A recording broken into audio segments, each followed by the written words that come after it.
Students, इस video में हम आज नेक्स्ट सेक्शन करेंगे। हमने 1 से लेकर सेक्शन 31 तक कंप्लीट कर लिया है। ठीक है, अब नेक्स्ट है आज 32। देखो, statement by persons who can not be called as witness.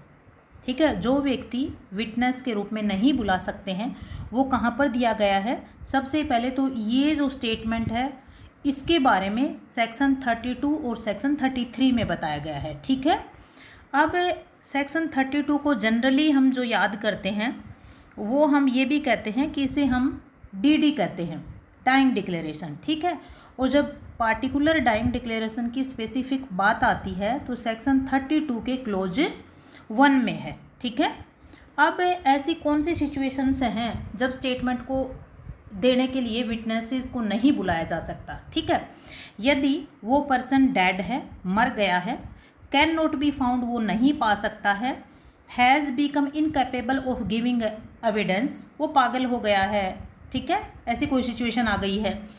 Whose attendance can not be procured without unreasonable delay और एक्सपेंस, बहुत ज़्यादा डिले हो जाएगी, उसे बुलाएंगे तो बहुत ज़्यादा पैसा लगेगा।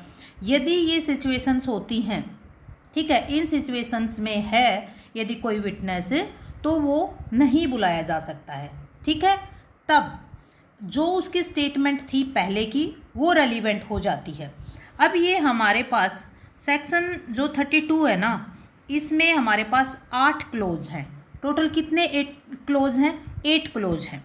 ठीक है, अब ये 8 क्लोज में हमारे पास सबसे पहले हम देख लेते हैं कौन कौन से हैं। Number 1 is relevant under the following circumstances में नंबर 1 है 32 का clause 1, when it relates to cause of his death, यदि कोई भी स्टेटमेंट उस पर्सन की डेथ से रिलेटेड है। ठीक है, अच्छा, अब ये मोस्ट इम्पोर्टेंट है, ये वाला क्लोज प्रीलिमिनरी एंड मेंस दोनों के लिए है। उसके बाद है सेकंड है made in the course of business, यदि कोर्स ऑफ बिजनेस में कोई स्टेटमेंट बनाई गई थी वो नहीं आ सकता है तो रेलिवेंट हो जाती है। नेक्स्ट है व्हेन इट इज़ पिक्यूनरी और proprietary interest in the person making of it. ठीक है, जिस पर्सन का पिक्यूनरी या प्रोप्राइटरी इंटरेस्ट है, जिस पर्सन ने बनाया है, स्टेटमेंट दी है और उसका उसमें इंटरेस्ट है, तो उसके बारे में वो स्टेटमेंट उस पर्सन की। ठीक है, फिर उसके बाद है it gives opinion as to the public right custom matter in general interest. ठीक है, जो सेक्शन 34 है उसका क्लोज 4 है, उसके साथ हम सेक्शन पढ़ेंगे 1348। ठीक है, और उसके साथ एक सेक्शन पढ़ेंगे इसी की 32 की क्लोज 7। ये 4 सेक्शन साथ पढ़ते हैं। ठीक है, उसके बाद है when it relates to existence of any relationship, relationship के एग्जिस्टेंस के बारे में बात करता है, वो 32 का क्लोज 5 है। ठीक है, और कैसे had special means of knowledge. ठीक है, उसके पास स्पेशल मीन्स ऑफ नॉलेज थी, उसके बेस पे स्टेटमेंट दी थी। नेक्स्ट है 32 का clause 6, when it relates to the existence of any relationship between persons deceased and it made in any will or deed or family pedigree. ठीक है, यदि will में और डीड में और फैमिली पेडिग्री में कोई बात बोली गई है, ठीक है, रिलेशनशिप के बारे में, ये 32 के क्लोज 6 में है। फिर 7 है when it is contained any deed will or other documents relating to transaction mentioned in section 13 clause A. तो सेक्शन 13 क्लोज ए इसके साथ पढ़ते हैं, और इसके साथ और क्या पढ़ते हैं हम 48 और 32 का क्लोज 4। ठीक है, फिर उसके बाद है next when it is made by several persons and expresses feeling relevant to matter in question. ठीक है, तो ये हमारे पास कितने हो गए, प्रीलिमिनरी में ये भी आ जाता है कि 32 में टोटल कितने क्लोज हैं, तो टोटल कितने क्लोज हैं, टोटल 8 क्लोज हैं। ठीक है, फिर उसके बाद इसमें कुछ रेलिवेंट चीज़ें हो जाती हैं कि सेक्शन 32 ये एक्सेप्शन ऑफ हेयर से है। आप जानते हो कि हेयर से एविडेंस जनरली एडमिट नहीं की जाती है, ये जनरल प्रिंसिपल है। ठीक है, एविडेंस एक्ट का।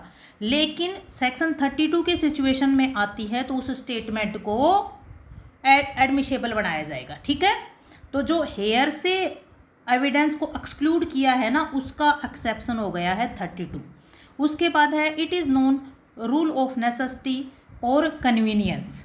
ठीक है भाई, इन लोगों की स्टेटमेंट ज़रूरी है उस मैटर में, और पर्सन वो आ नहीं सकता है।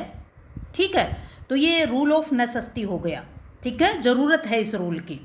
इट इज़ सबस्टेंटिव एविडेंस, और जो भी इसमें एविडेंस दी जाती है उसको क्या मानेंगे, सबस्टेंटिव मानेंगे। ठीक है, अब डाइंग डिक्लेरेशन, सेक्शन 32 का क्लोज 1 है, मोस्ट इंपॉर्टेंट है।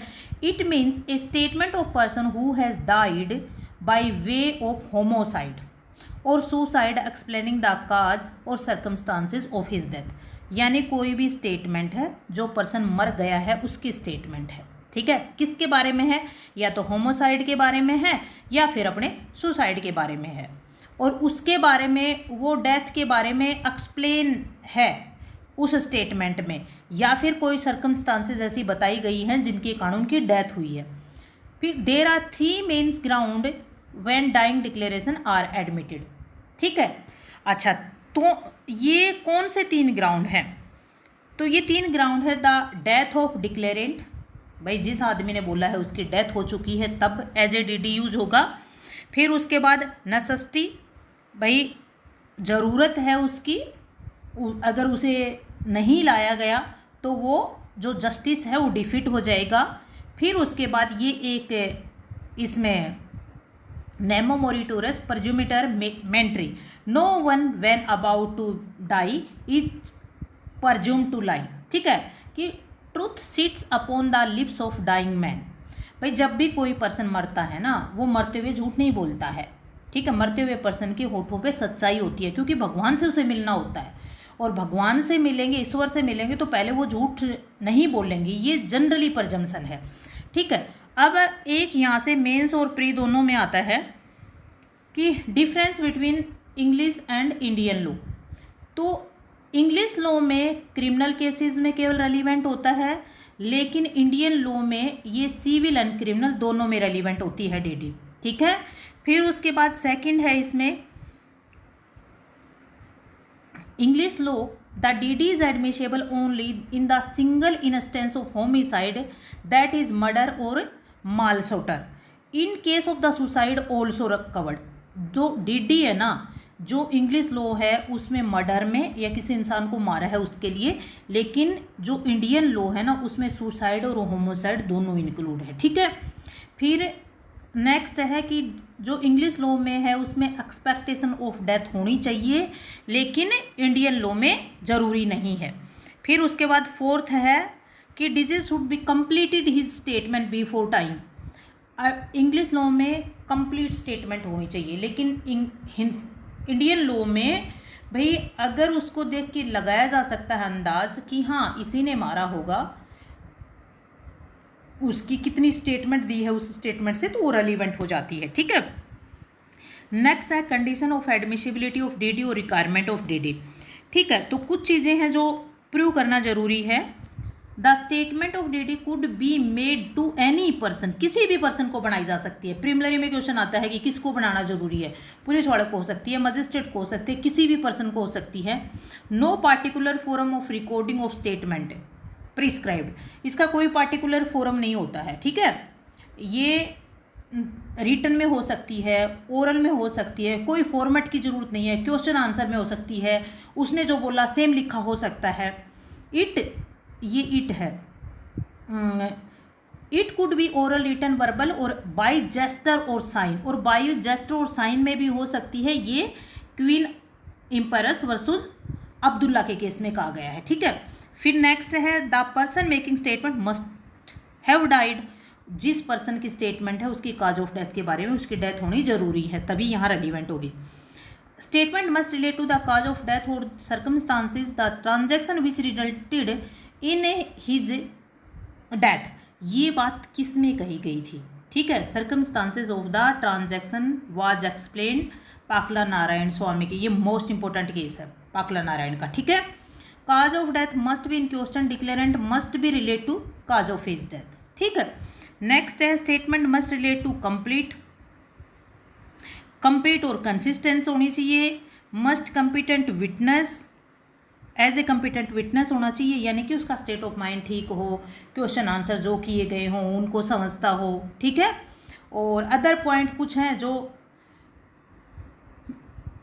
यदि मोर देन 1 DD हैं तो फर्स्ट पॉइंट ऑफ टाइम की रेलिवेंट होती है।